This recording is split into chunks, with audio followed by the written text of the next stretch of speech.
All right. Hey, everyone, and welcome to this episode where we're going to talk about what to do when feeling depleted and drained. And so, for those of you that don't know me, my name is Matt Cotty, and I'm a licensed clinical social worker, the founder of Restored Minds, and the creator of the AAA Response. And in this episode today, I want to talk about just the general feeling of feeling depleted and drained. And yes, there are certain periods of our life where we're just operating too hard, too fast, and we just burn ourselves out, right? And I'm guilty of this myself. It's an area that I continue to work on in my own life. And then but then there's this experience that I think many of us are experiencing. And that's really what I want to talk about today, where we're just feeling drained. We're feeling just depleted. We've gone through this 2 year real pandemic, and the drain has come from the constant changing of rules. Am I going to be able to travel? Am I, what do I have to do for work? Am I going to get fired? Right? It's like, is the business going to shut down? Is my business going to be able to sustain? Right? I mean, what are my kids going to be going through? What's the changes going on with school? Do we want them in this? Is it safe? There's so many just ongoing questions that we've been hit with, not to mention the political aspect that we've really seen unfold, and the news and media bombardment of just fear, just fear and fear and fear and fear. And that has created this ongoing stress that is extremely abnormal, right? I think that's one of the things I just want to talk about today is just how abnormal this past 2 years is, and what many of us have lived through. And what most of us do is we completely minimize it. We just say, well, everyone's going through it. Yeah, well, everyone is going through it. And it doesn't mean that that doesn't weigh on us, right, as individuals. Because this has been a very challenging experience for everyone. And when we operate in that state for an ongoing period of time, eventually we just run out. We just run out. And that's what I want to talk about today. I want to talk about when we're feeling depleted and drained, like what do we do? What do we do with that? It's funny. I was talking with my wife at dinner last night, actually, and we were kind of just sitting there, and both of us just kind of just felt in a funk, and it was and we just both kind of looked at each other and just like, I just feel drained. I just feel disconnected. I feel just depleted. And so I wanted to make an episode today about that, because I think that feeling is way more common than I realize, and it's something that needs to be addressed. Because if we don't address it, we're just going to continue in the cycle, right, that we're going in. So what do we do when we're feeling that way, right? And when we're feeling that way, let's be real, it's like getting through the day can feel like a victory sometimes, and that's great, and it is. But if you do that day after day after day after day, eventually just life's going to wear you down. And so I want to talk about some simple things that I'm doing in my own life to navigate this, that hopefully you can take and maybe start to implement your own, that will help you with this, because there is things that we can do, right? We are not a victim of circumstance, right? But there is an element where we have to really take charge and responsibility in areas of our life. So the first thing is connection, right? One of the biggest tragedies and abnormalities, and the thing that I think I'm most, that's been the most challenging about this whole COVID pandemic is the disconnection and isolation that we've experienced as humans. It's one of the most abnormal things that and again, we've justified it, right? We've normalized it, right? We've done all these things to make people feel like it's a normal experience, right? to feel isolated and disconnected. And this was before the pandemic. I mean, at least I remember, most of us were already disconnected and isolated to certain degrees just from the pace that we were living, right? Didn't have any real authentic connection with people, or very limited authentic connection. It was very surface. And this is, I can just recall in my own life, right? And now you take that and stack upon almost 2 years now of, hey, we're going to shut down. Hey, stay in your house. Hey, so, and because even wearing a mask, what we need to understand is that creates a certain disconnection from people, right? Because we as humans, most of our communication is completely nonverbal. So when you look at someone, you're able to communicate just with facial expressions, and we've taken that away with mask.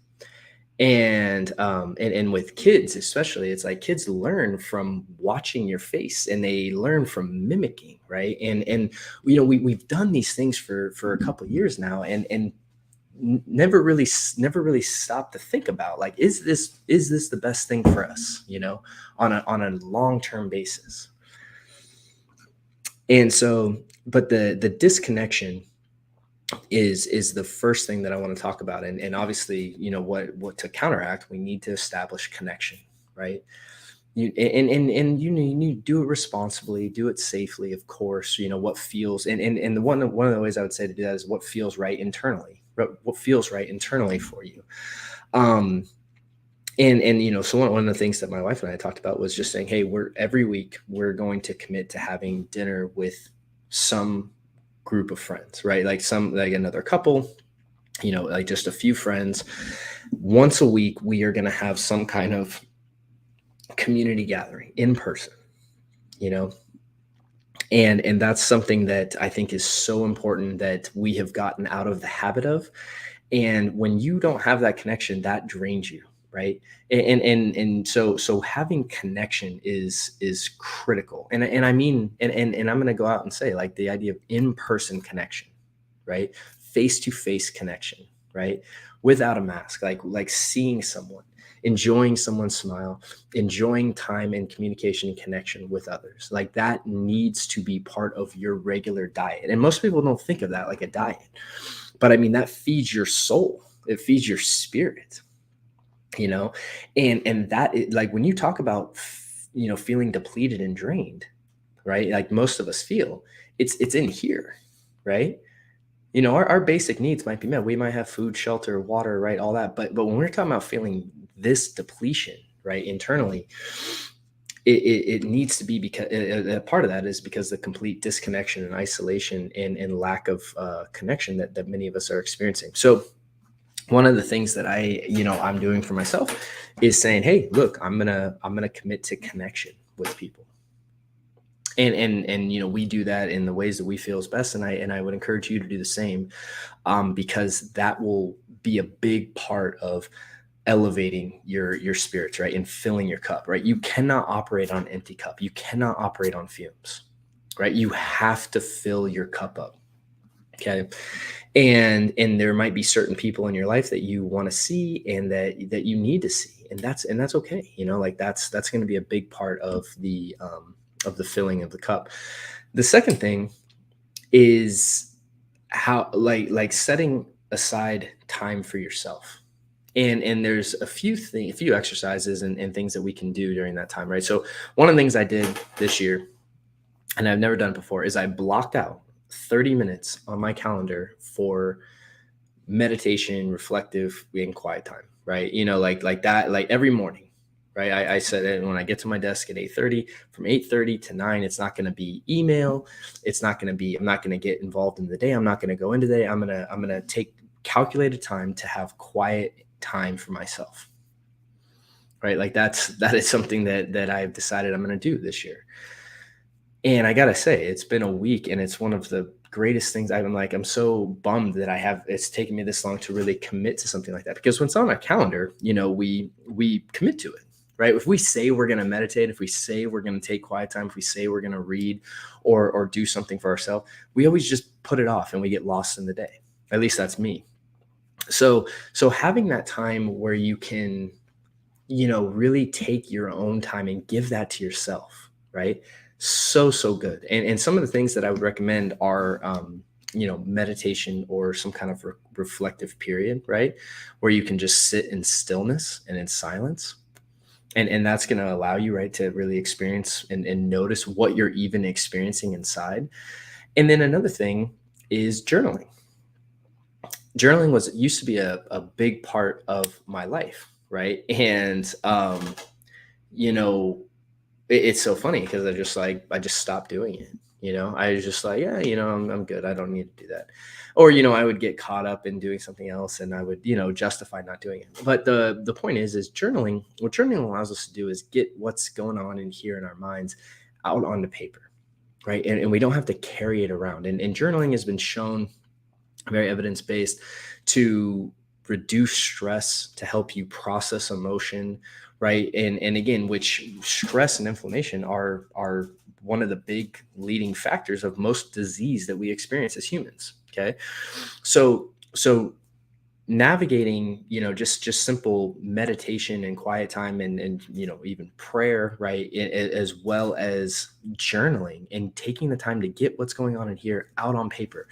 And it's not a documentation and it's not a diary. You don't need to explain your whole day. Just kind of a self check-in and just really taking the time to say, hey, what's going on in here, and putting it out on paper.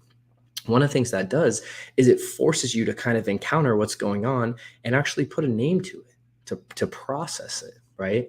It's one of the reasons it's so therapeutic. And there's no right way to do this, no wrong way. I mean, um, there's some great options, right, on Amazon, right? I'm trying a new journal, to be transparent here.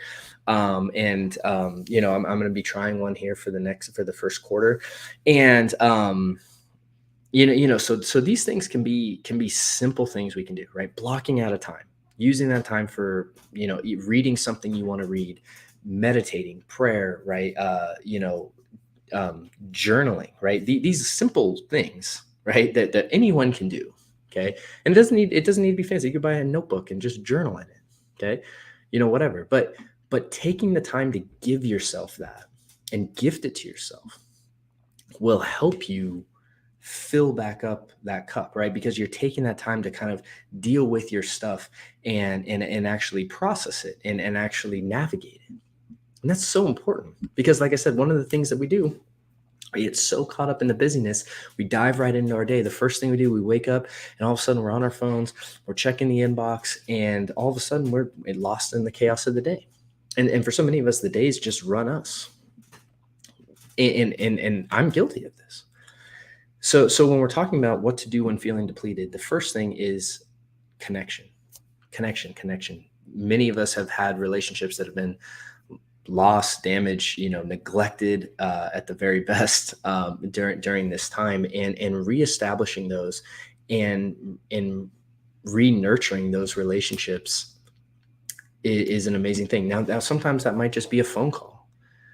Other times it might be FaceTime, Zoom, but I mean, the best thing we can do is really get back to establishing healthy connection with people in person.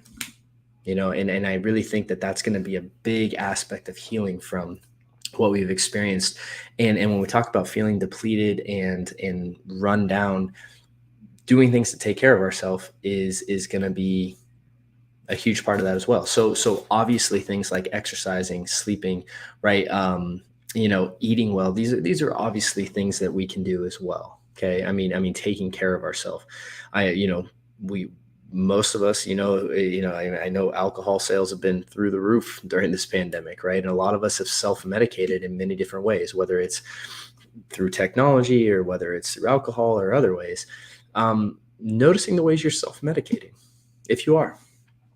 A lot of us don't want to look at that and acknowledge that stuff, but that's a big aspect of healing too. And so if you're feeling depleted and drained, it means that you've been operating in an unsustainable way and in a way that's essentially draining your battery. So what we need to start doing is, opposed to continuing to operate like that, we have to make changes. We have to challenge it. We have to say, hey, look, I've been operating like this. My body's explaining to me that this isn't working. And then we need to start integrating changes to say, hey, here's what I can do differently, right? And it starts with just such simple little changes. blocking out that time for yourself on your calendar, setting up that lunch with that friend, right? Um, Journaling, taking that time to write out and saying, hey, you know what, like when you journal, one of the things you're doing when you journal is you're showing yourself like I matter and what I feel matters because I'm taking the time to write it out and process it. And that behavior is proving to yourself that, when you neglect yourself by ignoring that and just getting lost in the day, you're subconsciously communicating to yourself, well, that's not important. It's not important, but it's the most important, you know? So taking the time for yourself, doing things to take care of yourself, to heal yourself, to rejuvenate yourself and restore yourself needs to happen. Because if you continue to operate like that, and this is something that again I know I'm working on in my own life right now, because it was just a great conversation that my wife and I had last night where we started looking at each other, and it's like we need to make some changes from how we've been living to lift ourselves up, to get ourselves in a much better place, so of course we can be of better service for others, and just operate at a better state of self, for our families and our loved ones and friends. So hopefully this is helpful, and again, just simple takeaways today. Don't do these radical changes that you can't commit to 10 minutes. Just block it in your calendar though, and say, I'm going to spend this 10 minutes on me. And if you do that, I think that you'll start to notice a ripple effect of that filling. And over time, like that will start to lift you up and really help you notice moving away from that feeling of depletion and feeling drained all the time. So thank you so much for taking the time to be with us on this episode. Down in the links in the notes of the show, we have some resources for you, for whether it's some free trainings as well as guides. And if you're dealing with OCD, anxiety, and struggling with stress on high levels, I really hope you'd consider joining us and taking back control. And again, we have various options, whether it's a self-directed program or our group program or even our individual, coaching services. So hope you'll consider that as well. And again, thank you so much. Hope you guys have a great week, and I look forward to seeing you on the next episode. Take care.